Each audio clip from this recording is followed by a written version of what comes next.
आज हम अटल बिहारी वाजपेयी जी द्वारा लिखित गीत नया गाता हूँ ये कविता देखने वाले हैं। ठीक है, तो चलिए शुरू करते हैं। गीत नया गाता हूँ ये कविता अटल बिहारी वाजपेयी जी का संपूर्ण परिचय अलग से हम एक वीडियो में देखेंगे। आज सिर्फ उनकी एक कविता गीत नया गाता हूँ यह देखने वाले हैं। ठीक है, तो चलिए शुरू करते हैं। कविता का नाम है गीत नया गाता हूँ। कविता की पंक्तियाँ इस तरह है। टूटे हुए तारों से फूटे बासंती स्वर, पत्थर की छाती में उग आया नव अंकुर, झरे सब पीले पात, कोयल की कुहुक रात, प्राची अरुणिका की रेख देख पाता हूँ, गीत नया गाता हूँ। टूटे हुए सपनों की सुने कौन सिसकी, अंतर की चीर व्यथा पलकों पर ठिठकी, हार नहीं मानूंगा रार नहीं ठानूंगा, काल के कपाल पे लिखता मिटाता हूँ, गीत नया गाता हूँ। अब इन पंक्तियों के आधार पर हम इस कविता का भावार्थ देखेंगे, लेकिन उसके पहले कुछ कठिन शब्दों के अर्थ भी देखेंगे, जिसमें टूटे हुए तारों से फूटे बासंती स्वर। बासंती यानी वसंत का उत्सव या वसंत के उत्सव में जो स्वर निकलते हैं वह। पत्थर की छाती में उग आया नव अंकुर, झरे सब पीले पात। पात यानी पत्ते जो झाड़ के या वृक्ष के। कोयल की कुहुक रात, कोयल हम जानते हैं। प्राची में अरुणिका की रेख देख पाता हूँ। प्राची यानी पूर्व, अरुणिका यानी लालिमा, गीत नया गाता हूँ। टूटे हुए सपनों की सुने कौन सिसकी, सिसकी यानी रोने का भाव, या ठिठकी यानी रुकना। और हार नहीं मानूंगा रार नहीं ठानूंगा, या हार नहीं मानना और रार यानी झगड़ा नहीं करना या झगड़ा नहीं करूँगा। काल के कपाल पे लिखता मिटाता हूँ। कपाल यानी माथा जिसे कहा जाता है, यानी अपना नसीब खुद लिखता हूँ और खुद मिटाता हूँ। अब इस कविता का भावार्थ कुछ इस तरह है। देखिए कि कवि अटल बिहारी वाजपेयी जी ने इस कविता के माध्यम से व्यक्ति को निरंतर संघर्ष करते रहने की एक प्रेरणा दी है, या अपने जो श्रोताओं को प्रेरित किया है। निरंतर संघर्ष करते रहना चाहिए एक व्यक्ति को जीवन में, या जीवन की कठिन से कठिन समय में भी व्यक्ति को टिके रहने की प्रेरणा यह कविता हमें देती है। कवि यहाँ कहता है कि आजकल एक नया मैं गीत गाता हूँ। व्यक्ति के चारों ओर निराशा ही निराशा छाई हुई है, अर्थात अंधकार है। बदलती परिस्थितियों में आशा का नया संचार हो गया है। टूटे हुए तारों से भी आज बासंती स्वर फूटता है, या वसंत का महोत्सव या उत्सव आता है। लोगों के या जो दिल है वह टूटे हुए हैं, फिर भी हम उत्सव मनाते हैं। अर्थात निराशा में भी आशा का गीत गाया जा सकता है और गाना चाहिए। खाक में भी चिंगारी नज़र आ रही है, ऐसा यहाँ कवि कहते हैं। यानी पत्थर की छाती में नव अंकुर फूट रहा है, अर्थात उम्मीद लगी है या लगने लगी है कि परिस्थितियाँ कैसे भी हो, अगर परिवर्तन होने वाला है तो प्रतिकूल परिस्थितियों में मुसीबतों पर विजय हासिल करेगा ही।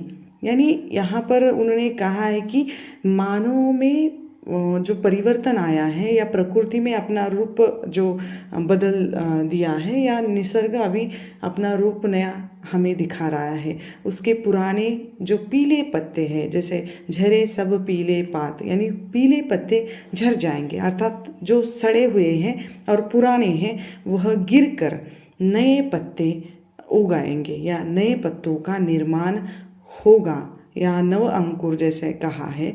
और नए पत्ते जब उगेंगे या निर्माण होगा, जब नवनिर्माण होगा तो नई हरियाली में कोयल भी अपना गीत सुनाएंगी। सब तरफ नई ताजगी छाई रहेगी या छा जाएगी। यानी कोयल की कुहुक रात, जैसे रात के समय में कोयल अपना गीत सुनाती है। पूरब की और सूरज की नई किरणें अपनी लालिमा बिखेर रही है। यानी प्राची में अरुणिका की रेख देख पाता हूँ। यानी कवि कहते हैं कि प्राची में यानी पूर्व या पूरब से, और अरुणिका यानी लालिमा जो सूरज डूबते और उगते समय हम जो सूरज के आसपास लालिमा देखते हैं, वह लालिमा आज मैं देख पा रहा हूँ, यानी नव आशाएं यहाँ देख पा रहा है कवि।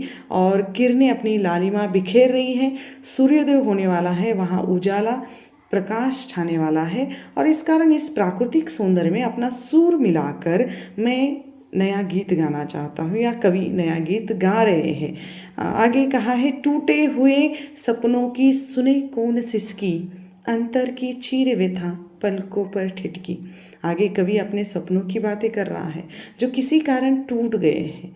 उन टूटे हुए सपनों के कारण निराशा जीवन में आ जाती है और निराशा छाई हुई है। लेकिन टूटे सपनों के कारण जो रोना या जो सिसकियाँ आ रही है या जो दुख हो रहा है, उसको सुनते बैठने के बजाय असफल को सफल बनाने में व्यक्ति को प्रयासरत रहना चाहिए, प्रयास करना चाहिए। यानी मैं हार नहीं मानूंगा, अपना प्रयत्न जो है निरंतर, या मेरा प्रयास जो है निरंतर जारी रखूंगा, या हार नहीं ठानूंगा। और उसको वो कहते हैं कि असफल को सफल बनाने के प्रयास निरंतर करने चाहिए, लेकिन इनको सुनने वाला कौन है, प्रश्न क्या है।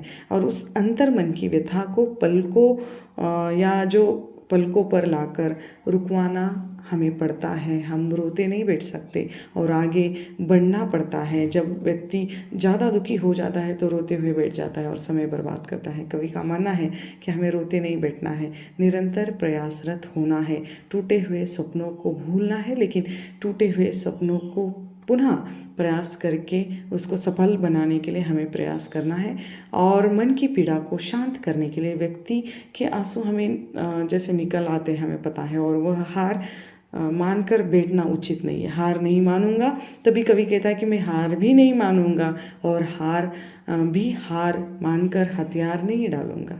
यानी हार कर अपने हथियार में नहीं डाल सकता। किसी झगड़ा या किसी के साथ तंटा करना, झगड़ा करना, ये भी नहीं मैं करूँगा। मैं यानी हार नहीं ठानूंगा, बल्कि अपना नसीब अपने हाथों से लिखता और मिटाता रहता हूँ। यानी काल के कपाल पे लिखता मिटाता। काल यानी माथा, मेरा नसीब है वो, और उसको मिटाना और लिखना ये मेरा अपना है, और उसको कैसा बनाना है ये अपने आप पर निर्भर करता है। इसीलिए कवि ने कहा है कि मैं अपने काल को बदल रहा हूँ, अपने नसीब को बदल रहा हूँ, और अपना भविष्य अपने दम पर खुद बनाने में विश्वास रखने वाला ये कवि है। और कवि ने कहा है कि इतना ही कहा जा सकता है कि किसी भी परिस्थिति में हार मानने वाला नहीं है, निरंतर प्रयत्नरत रहना चाहिए। हिम्मत, हौसला, आशा बनाए रखना ही मंजिल तक ले जाने के लिए काफ़ी होते हैं। और इसी हिम्मत को आगे बढ़ाने के लिए, उसको प्रेरित करने के लिए ये कविता हमें कुछ सिखाती है, जिसमें कुछ विषय बन पड़ते हैं इस कविता के कि निराशा से आशा में परिवर्तित होने की भावना इसमें है। आशावादी कवि है और आशावादी ये कविता है जिसमें उन्होंने कहा है कि व्यक्ति को कभी भी अपनी हार नहीं माननी चाहिए। हार नहीं मानना और हौसला बनाए रखना ही लक्ष्य प्राप्ति के लिए परिपूर्ण होते हैं, ऐसा यहाँ पर कवि ने कहा हुआ है। तो ये छोटी सी कविता अटल बिहारी वाजपेयी जी की आप लोगों को कैसे लगी, आप लोग मुझे कमेंट करके ज़रूर बताइएगा। यहाँ पर हम रुकते हैं, जल्द मिलेंगे एक नए वीडियो में नए विषय के साथ। तब तक के लिए धन्यवाद।